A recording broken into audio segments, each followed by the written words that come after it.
Before we start the video, I have to acknowledge I had this video idea before Willie Mays unfortunately passed away, and so I should take the time to say rest in peace, Willie Mays. Thanks for so much for leaving behind one of the greatest legacies of all time, not only for the baseball world, but every human could benefit living life like Willie Mays did. And hopefully we can take this time to look at the positives. He lived a great full life. He made it all the way to 93, which not a lot of people get to do. And I just appreciate what he was able to leave behind, not only for baseball, but for the entire world. So I can't talk about his career without acknowledging his unfortunate passing, but rest in peace, Willie Mays, and thank you for all that you've done. Also, this is being recorded in a closet in my house just because it's the furthest away from other people. I know the lighting's not the best, but it's either this or this. So, I mean, take your pick. Also, let me know if the level y'all are at is okay. I mean, there's only really one option in here. The only option is to go higher. Hello, my name is Susie, and Susie with this. I should also address that, no, I'm not using this microphone at all. It's not even a wireless mic. It has to be plugged in to work, and, you know, it's not plugged in. I'm just holding it because it makes me feel more comfortable. So, into the video. Willie Mays. Love that guy. Willie Mays is one of the greatest baseball players of all time. Some people say he's the greatest of all time. Constantly having batting averages over 300, hitting 40 to 50 home runs a season, doing this shit in the outfield. An offensive statistic we as baseball fans often use to evaluate how good a hitter is on-base percentage. I mean, even Brad Pitt said it himself. He gets on base. And when that hulking hunk of a man talks, you listen, said every white woman from Gen X. And so we ask ourselves, which one of Willie Mays' incredible seasons did he have his best career on base percentage? Was it his breakout in 1954, where he hit 345, won his first MVP, and did the previously mentioned this shit in the World Series? Was it 1961, the year he hit 4 home runs in one game? Was it 1962, when they all thought they were going to die?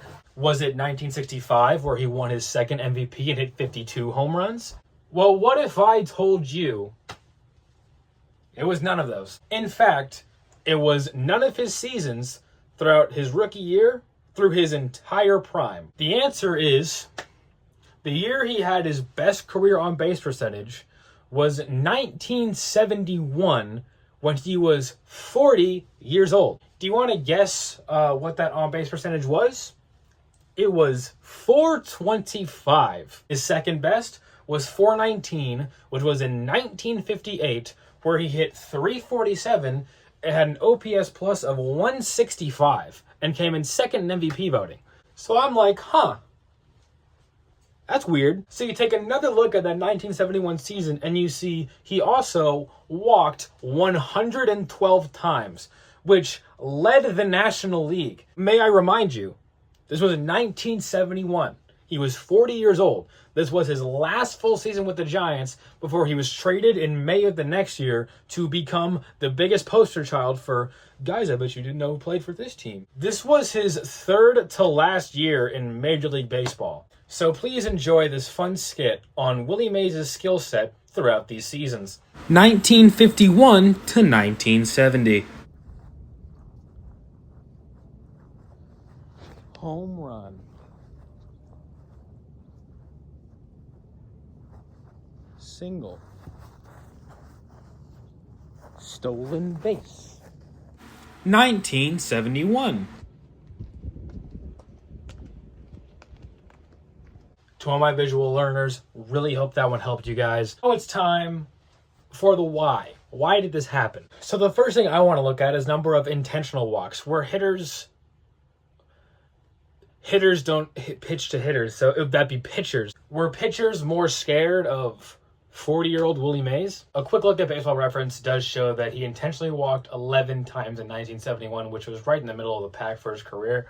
So my next thought was lineup construction. Was there no one else in this lineup to pitch to? Well, a quick look from the OPS and OPS pluses from the starting lineup from the 1971 Giants shows that that was not the case. They only had 2 starting players that were below league average. But with those 2 things out of the question, we're only left with, did he literally just decide to walk more? I didn't want this research to be incomplete, so I took a look at his batting splits from 1971, and yeah, I found nothing.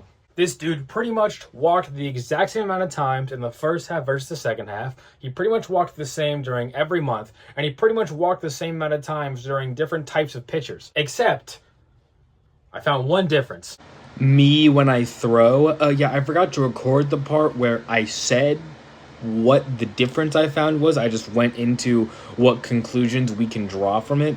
So basically what it was, he actually walked way more against righties than lefties in 1971. He walked 74 times against righties and 38 against lefties, while overall hitting better against lefties. So here's the conclusion we can draw from that. But one conclusion we can draw is that he was probably seeing the ball better out of righties late in his career, while hitting better against lefties, which he's maintained his entire career.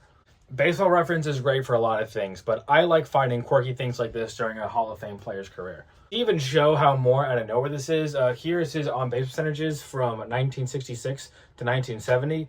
Hi, it's me again. Yeah, I couldn't get any of the vertical pictures to stick while editing, so I'm just going to tell you the OBPs really quick. All right, 1966, 368.